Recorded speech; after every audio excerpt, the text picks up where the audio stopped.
The next speaker is His Excellency Mr. Joseph Hamilton, Minister of Labour of Guyana. Minister, the floor is yours.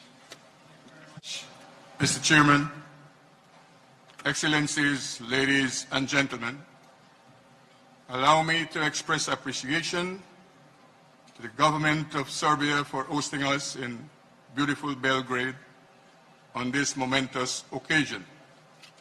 I also commend the government of Serbia for the excellent arrangements that have been made for delegations participating in this anniversary celebration.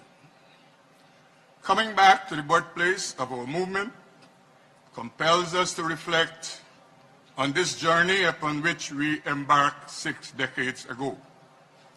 A reflection on the shared priorities that have kept us together even amidst the winds of change that our world has experienced over these 60 years.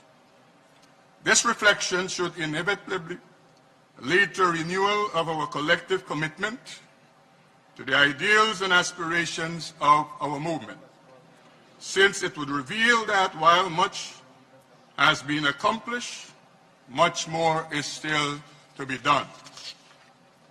And in this moment of reflection, let me recall my country, Guyana, humble duty to have hosted the historic non-aligned Conference of Foreign Ministers in 1972 at a distinctive moment in the progression of our movement.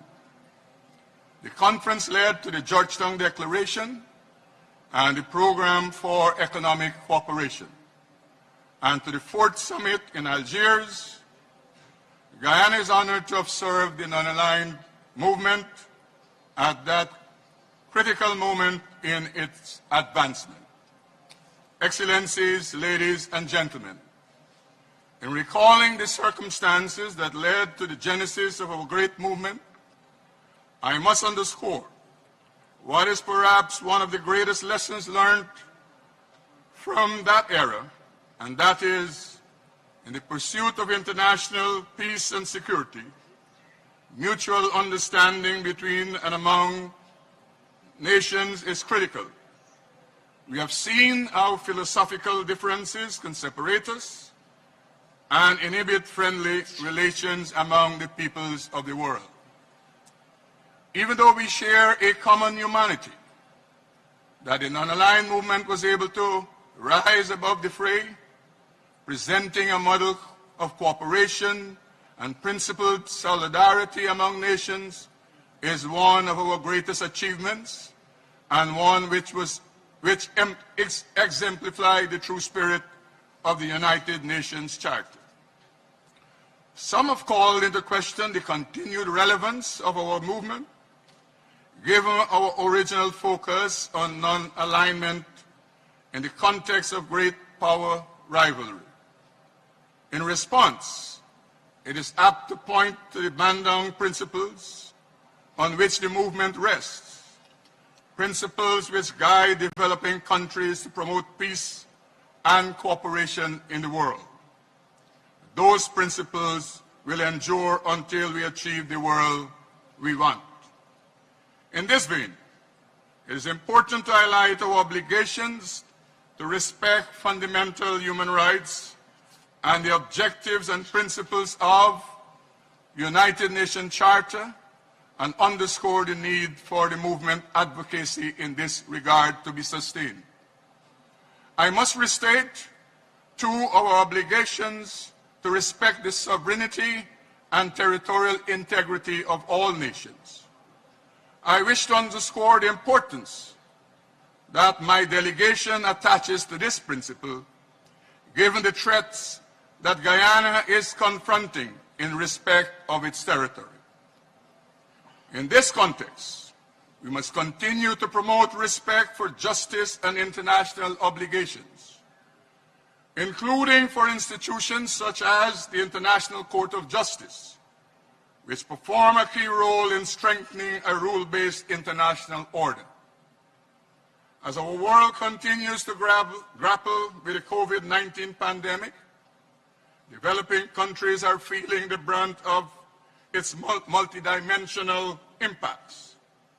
Poverty reduction gains have been reversed and millions have slipped into dire need. Fiscal constraints have slowed down achievements of the Sustainable Development Goals. Inequality in accessing vaccines is putting countries such as ours on an uneven keel in recovery efforts.